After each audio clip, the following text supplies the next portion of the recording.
কোথায় যাব মোড়ল মশাই? উনিও তো বাড়িতে নেই। দয়া করে আর কটা দিন আমাদের সময় দিন। না না, তোমাদের আর সময় দেওয়া যাবে না। আমি সেই জ্যৈষ্ঠ মাসে তোমার স্বামীর কাছ থেকে এই বাড়িটি কিনেছি। আজকে যাব কালকে যাব বলে 5 মাস হয়ে গেছে। এবার তোমাদের বাড়ি ছাড়তেই হবে। ও ওর এক বন্ধুর কাছ থেকে কিছু টাকা আনতে গেছে। ফিরতে ফিরতে ও বেলা হবে। তখন হয় আপনার টাকা আমরা ফেরত দিয়ে দেব, না হলে বাড়ি দিয়ে বিদায় হব। না না, আমি আর এক মুহূর্ত সময় দেব না। তুমি এখান থেকে বিদে হবে, না হলে ঘাড় ধরে বিদে করব।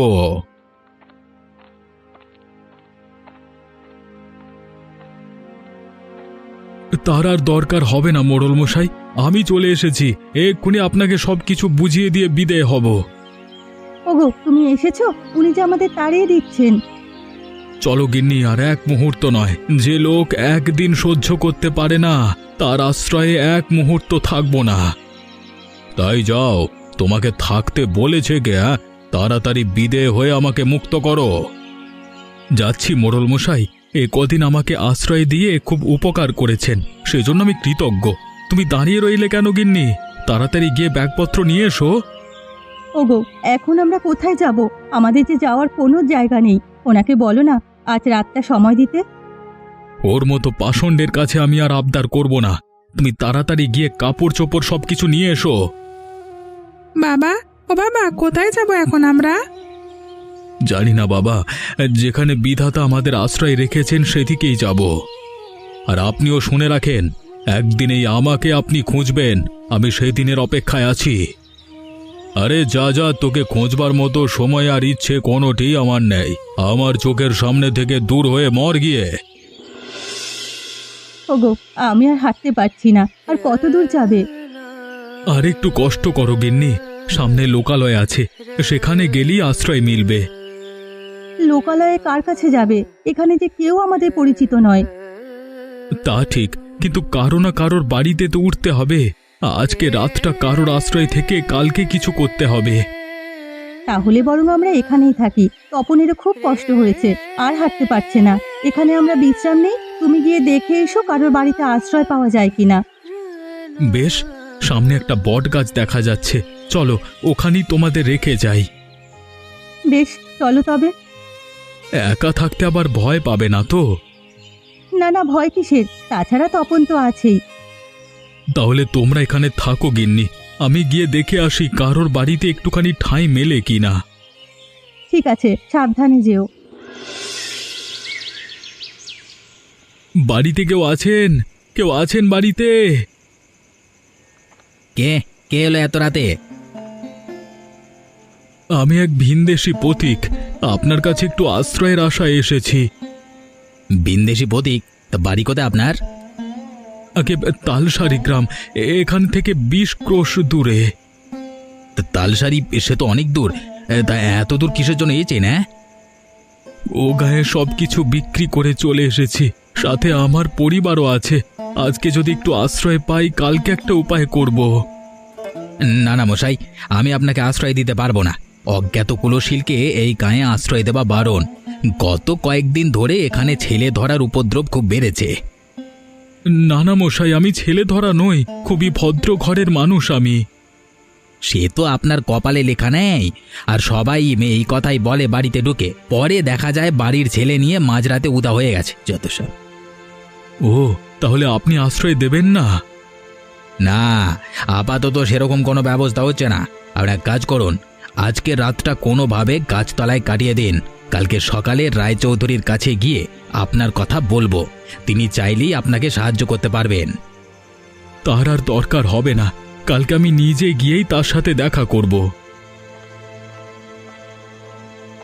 সালার তেজ দেখো, সাহায্য করতে চাইলেও উল্টে কথা শুনিয়ে গেল।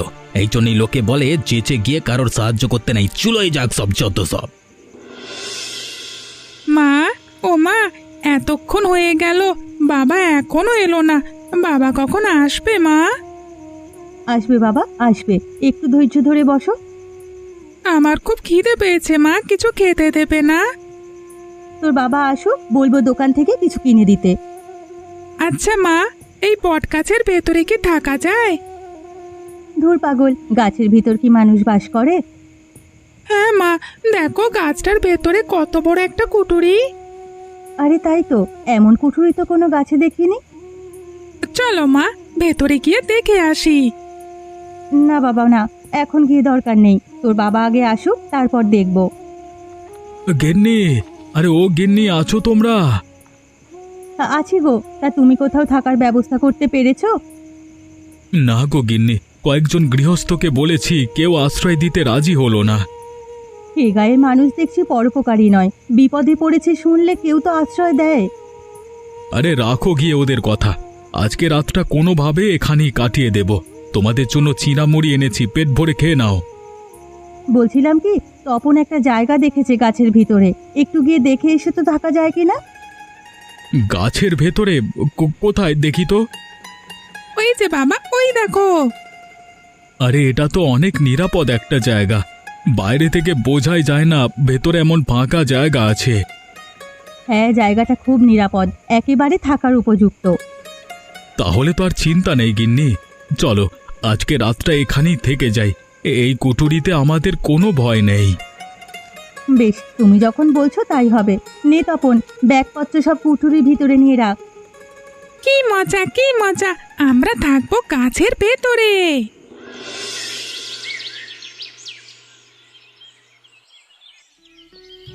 কটা মুড়ি খেয়ে কিছু একটা ব্যবস্থা করো। এভাবে আর কতদিন? একটা মাথা গোজবার জায়গার তো ব্যবস্থা করতে হবে। হ্যাঁ গিন্নি, ব্যবস্থা একটা হয়ে যাবে। এই জায়গাটা আমার পছন্দ হয়েছে, এটা নাকি সরকারি জায়গা, এখানে চৌধুরীরাই ভোগ করছে। ওদের বলে দেখি এখানে একটা ঘর তোলা যায় কিনা। হ্যাঁ গো, জায়গাটা খুবই সুন্দর, তুমি রায়চৌধুরীদের বলে দেখো এই গাছের নিচে একটা ঘর বানানো যায় কিনা। বেশ, আমি তবে যাচ্ছি, আশা করি একটা ব্যবস্থা হয়ে যাবে। তুমি বলতে চাচ্ছ তোমাদের গায়ের মোড়ল তোমাকে তাড়িয়ে দিয়েছে, তাই তো? আগে চৌধুরী মশাই, ওনার কাছে আমার বাড়িঘর বন্ধক রেখে ছেলের চিকিৎসা করিয়েছিলাম, যথাসময়ে টাকা ফেরত দিতে পারিনি, তাই আমার সব কিছু নিয়ে নিয়েছে। তা ঠিকই আছে, বন্ধকে টাকা দিতে না পারলে তো নেবেই। তা বাবা, আমার কাছে এসেছো কেন? আমি কিন্তু নতুন কিছু বন্ধক দিয়ে টাকা করে দিতে পারবো না। না না চৌধুরী মশাই, আপনার কাছে সেজন্য আসিনি। আমার কিছু কি আছে যে বন্ধক রাখবো? আমি এসেছি এ গায়ে বাস করবার অনুমতি নিতে। এই গায়ে বাসের জন্য অনুমতি লাগবে কেন? নতুন একটা বাড়ি দেখে উঠে পড়ো না। সেই বাড়ি তো পাচ্ছি না, আর হাতে টাকা করিও তেমন নেই, তাই ভাবছিলাম ওই বটগাছটার নিচে আপাতত একটা কুঁড়ে ঘর বানিয়ে থাকতে। বটগাছ বলতে গায়ের পাশে যে বুড়ো বটগাছটির কথা সেটা বলছো? ওখানে থাকে কে? জিন ভূত আড্ডাখানা? সে নিয়ে আপনি চিন্তা করবেন না, দেখবেন কদিনের মধ্যে সব পরিষ্কার পরিচ্ছন্ন করে একেবারে হাট বানিয়ে ফেলবো। ঠিক আছে, যাও তবে, গিয়ে সব কাজ শুরু করো। চৌধুরী মশাই, হঠাৎ করে এদিকে? এসেছি আপনার জমির খাজনাটা দিতে। তা ওই লোক এসেছিল কেন? বিন্দেশি মানুষ গায়ের শেষের বটগাছের নিচে বাস করতে চায়, আমি অনুমতি দিয়ে দিলাম। আর জানোই তো, মানুষের দুঃখ কষ্ট আমি আবার সহ্য করতে পারি না। ও, অবশেষে তাহলে বটগাছটা বটগাছতলায় গিয়ে ভিড়েছে। আমার কাছে এসেছিল কালকে রাতে, আশ্রয় দেয়নি। ঘরে জায়গা দিলে কখন কি করে বসে বলা তো যায় না। ভালো করেছো উটকো লোককে আশ্রয় দিতে নেই। তা চা খাবে? চা আনতে বলি? হলে মন্দ হয় না, চা খেয়েই তবে আপনার খাজনার হিসেব দিই। বেশ বেশ, মিনু, এর চা দিয়ে যা তো। মা, ও মা, বাবা তো এখনো এলো না, বাবা আসবে কখন মা? আসবে বাবা, আসবে। চৌধুরী বাড়িতে গিয়েছে বাবা, তার সাথে পাকা কথা সেরে তারপরে আসবে। ওখানে কি এত কথা বলছে মা? শুনলি নে, আমরা এই বট গাছের নিচে ঘর তৈরি করব, রায়চৌধুরীর কাছে তাই অনুমতি নিচ্ছে। গিন্নি, আরে ও গিন্নি, আছো তোমরা? হ্যাঁ গো, তা বাস নিয়ে এসেছো? হ্যাঁ গিন্নি, চৌধুরী মশাই এখানে থাকবার অনুমতি দিয়েছে, তাই আর দেরি করিনি। জঙ্গল থেকে বাঁশ কেটে নিয়ে এসেছি, ঘোষ মশাইও বললেন কিছু খড় দেবেন। ভালো করেছো, তাতেই একটা ঘর হয়ে যাবে। এখন কিছু খেয়ে কাজ শুরু করে দাও, আমি কটা রুটি বানিয়েছি। এর মধ্যে রুটিও বানিয়ে ফেললে? আটা কোথায় পেলে? হাতে দুটো টাকা ছিল, তাই দিয়ে কিনে এনেছি। বেশ বেশ, তাহলে খেতে দাও, খেয়ে কাজ শুরু করি। গিন্নি, আর একটা খড়ের আঁটি দাও তো, এই জায়গাটা এখনো ফাঁকা আছে। আর তো আটি নেই গো, চাল ঢাকতে গিয়ে সব শেষ হয়ে গেছে। বেশ, আজকে তবে নেমে যাই, কালকে ঘোষ বাড়ি থেকে আঁটি এনে এখানে দিয়ে দেব। হ্যাঁ গো, ঘরদোর তো সব হলো, এবার কটা খাবারের আয়োজন করতে হবে। তা করো, আমার খুব খিদে পেয়েছে। কিন্তু ঘরে তো কিচ্ছু নেই, কি দিয়ে রান্না করব। দাঁড়াও, আমি এক্ষুনি দোকান থেকে চাল ডাল কিনে আনছি, এর আগে একটু স্নান করে নি। আচ্ছা শোনো, হাতে তো কেবল কটা টাকা আছে, এই দিয়ে কাল অবধি যেতে পারবো, তারপর কি করবে কিছু ভেবেছো? না গিন্নি, এখনো কিছু ভাবিনি। আমি একটা বুদ্ধি বের করেছি, যদি সে মতো কাজ করো অল্প দিনেই আমরা বড়লোক হয়ে যাব। কি বুদ্ধি গিন্নি? আজ সারাদিন দেখেছি এদিক দিয়ে অনেক মানুষ হাটে যায়। হ্যাঁ, এখান থেকে পাহাড়তলি হাট 10 ক্রোশ দূরে, সেখানেই সবাই যাচ্ছে। এত দূরে যেতে আসতে সবার খুব কষ্ট হয়ে যায়, সেই জন্য এই বটগাছের তলে বসে জিরিয়ে নেয়। এখানে যদি একটা ছোট্ট হোটেল খোলা যায় তবে অনেক ভালো হবে। কথাটা মন্দ বলনি গিন্নি, প্রতিদিন কিছু জল খাবারের আয়োজন করলে মানুষের খাওয়ানো যাবে, আর আমাদের হাতেও দুটো কাঁচা টাকা আসবে। তাহলে আজই তুমি হাট থেকে কিছু সওদা কিনে আনো, কাল সকাল থেকে আমি রান্নার আয়োজন করব, দেখি এ কাজে ভাগ্য ফেরে কিনা। বেশ বেশ, তাহলে আমি এক্ষুনি যাচ্ছি, আগে স্নানটা করে নি। ও বাবা, আমিও যাব তোমার সাথে। আয় আয়, তাড়াতাড়ি আয়, আমার হাতে একদম সময় নেই। এত এত মানুষ আসছে হোটেলে, আর এদিকে একটা লোক নেই। এ ভোলা আর বাবলু, এক্ষুনি এদিকে আয়। আমায় ডেকেছো কাকু? হ্যাঁ, ওই উত্তরের টেবিলটাতে খাবার দে, কতক্ষণ ধরে ওনারা এসে বসে আছেন। হ্যাঁ, আর তোদের গিন্নিমাকে গিয়ে বল তাড়াতাড়ি ভাত চড়াতে, আজকে লোক অনেক হবে। যাচ্ছি। ও গিন্নিমা, তাড়াতাড়ি ভাত চড়াও।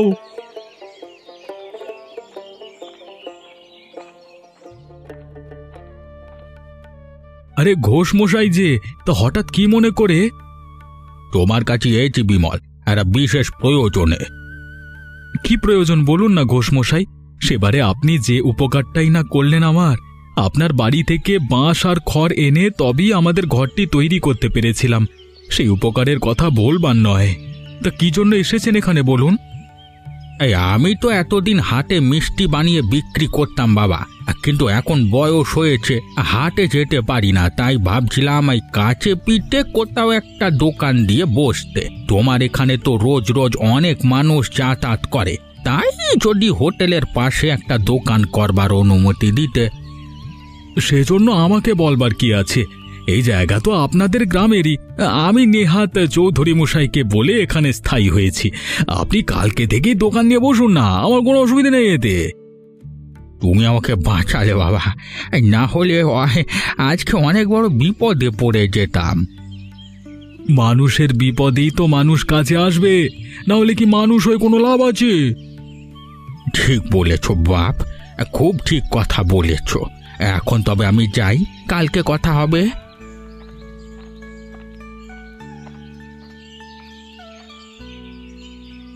হ্যাঁ গো, উনি এসেছিলেন কেন? আমাদের হোটেলের পাশে ওনার মিষ্টির দোকান নিয়ে বসতে, আমি বলেছি কালকে থেকেই ব্যবসা শুরু করতে। ভালো করেছো, ওনার সংসার এখন চলছে না, বুড়ো মানুষ, দূর দূরান্তের হাটেও যেতে পারেন না। সেজন্যই তো বলেছি। তাছাড়া আমার এই বটতলাকে নিয়ে অন্য পরিকল্পনা আছে, এখানে একটি গোছানো হাট তৈরি করব, তাহলে আশেপাশে গ্রামের মানুষের কষ্ট অনেকটা কমে যাবে। এই কাজ করলে যদি মানুষের চোখে লাগে, আমার খুব ভয় করে গো। আমাদের সাজানো গোছানো সুখের সংসারে আর কোনো ঝড় আসুক, আমি তা চাই না। আরে না, তেমন কিছু হবে না গিন্নি, তুমি অযথাই চিন্তা করো না, হাট হলে বরং ভালোই হবে। বেশ, ভালো হলেই ভালো, তবে আমি যাচ্ছি, আবার রান্না চড়াতে হবে। চৌধুরী মশাই, আরে ও চৌধুরী মশাই, বাড়ি আছেন? কে, বিমল নাকি? আগে না, আমি মানিক। ও মানিক, এসো। তা হঠাৎ করে কি মনে করে? আগে এসেছি বিমলের বিষয়ে কথা বলতে। কি কথা হে? শুনলাম ও বটতলায় ব্যবসা করে বড়লোক বনে গেছে। সেই জন্যই তো আপনার কাছে এসেছি কর্তা। পরদেশের একটা লোক আমাদের গাঁয়ে এসে এত ধনী হয়ে গেল, তা তো মানা যাচ্ছে না। সে কি আমি মানতে পারছি, কিন্তু কি করব বলো? আমাদের কি করবার আছে? যার ব্যবসা সে করছে। আমাদের অনেক কিছু করবার আছে চৌধুরী মশাই। শুনেছি জায়গাটা তো আপনার, তাই যদি ওখান থেকে ওকে তাড়ানো যায় তবেই কাজ হয়ে যাবে। এতে আমার লাভ? আরে এখনো লাভটা বুঝতে পারিনি। বিমলের ওই বটতলায় এখন রোজ হাট বসে, ওকে অপসারণ করলে সেই হাটের সব খাজনার টাকা আপনার হাতে আসবে। তুমি তো খুব বুদ্ধিমান মানিক, খুব ভালো কথা বলেছ। এভাবে আমিও কখনো ভেবে দেখিনি। তা এতে তোমার লাভটা কি বলো দেখি? আমারও লাভ আছে। আমি চেষ্টা চরিত্র করছি বিমলের ব্যবসাটা হাত করতে। তা আপনি যদি ওকে তাড়াতে পারেন তবে আপনারও লাভ আমারও লাভ। বেশ বেশ, তবে কালই চলো, বিমলকে গিয়ে তাড়িয়ে আসবো। অনেক তো ভোগ করেছে, আর না। এবার ওর খেলা সাঙ্গ হবে।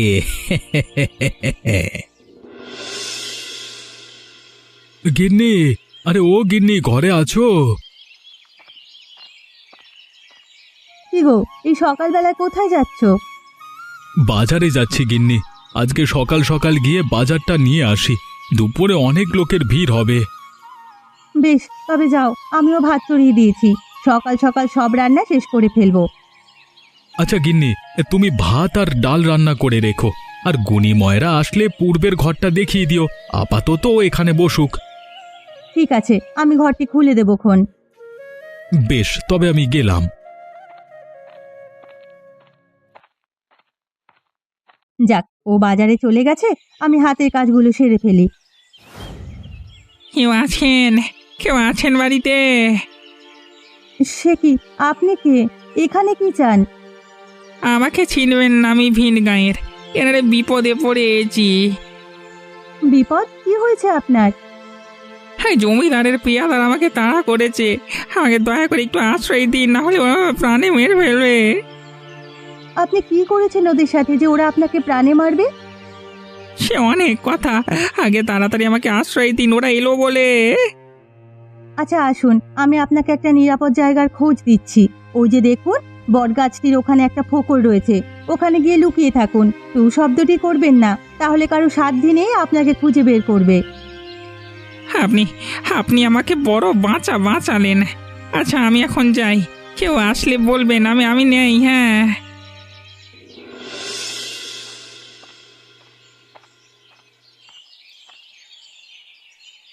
বিমল, আরে ও বিমল, আছো দেখছি তুমি, তোমার কাছেই এলাম।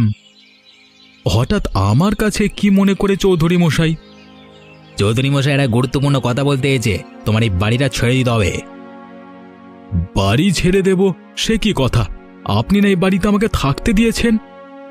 থাকতে দিয়েছি, কিন্তু সারা জীবনের জন্য দিইনি। এতদিন তো তুমি ভোগ করলে, এখন আমার জায়গা আমাকে ফিরিয়ে দাও। না না চৌধুরী মশাই, এই জায়গা আমি দিতে পারবো না। দরকার হলে আপনি এর সমমূল্য টাকা নিয়ে নিন, তবু এখানে ওকে থাকতে দিন। না না, সে কথা বললে হবে না বিমল। আমাদের এই জায়গা লাগবে, তুমি অন্য ব্যবস্থা করো। এই জায়গা আমি ছাড়বো না, এটা সরকারি জায়গা। যদি সরকার থেকে কখনো বলে তবেই আমি এখান থেকে যাব। তুমি দেখছি অনেক বেয়ারা হয়ে গেছো বিমল। শোনো, আমি ভালোই ভালোই বলছি, জায়গাটা ছেড়ে দাও, না হলে কিন্তু তোমার বিপদ হয়ে যাবে। হ্যাঁ, আর আমাদের তো চেনই, কয়েকদিন আগে গোপুর চাচার বাড়ি পড়লো তার এক গুমামির ফলে। সে কথাটা ভুলে যাবো না। এখন তবে যাই। হ্যাঁ, কালকের মধ্যে বাড়িটি ছেড়ে দিও, কেমন? হ্যাঁ, কুচুমনু।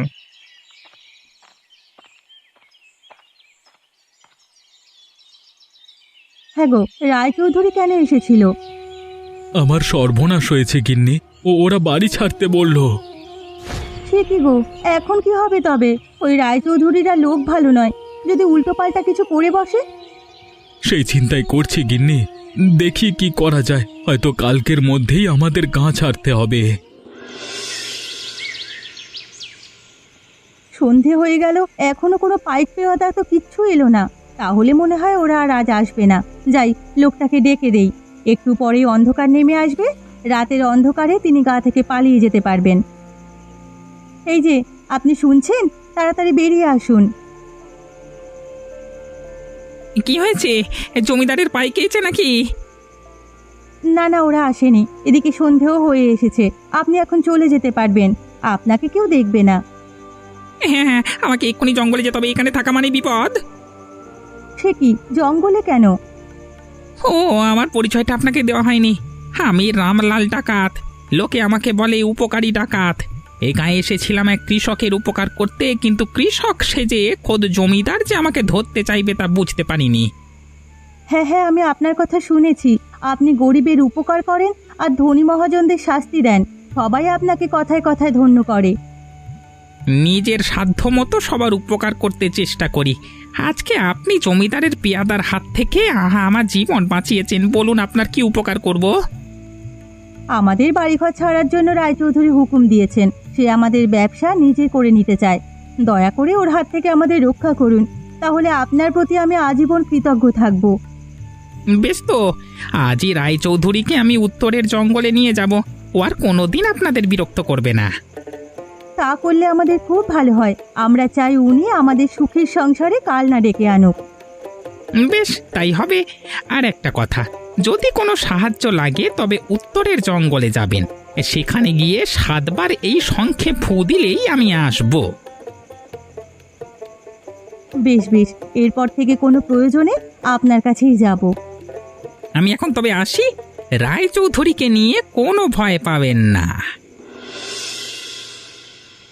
কি, রামলাল ডাকাত এসেছিল আমাদের বাড়িতে?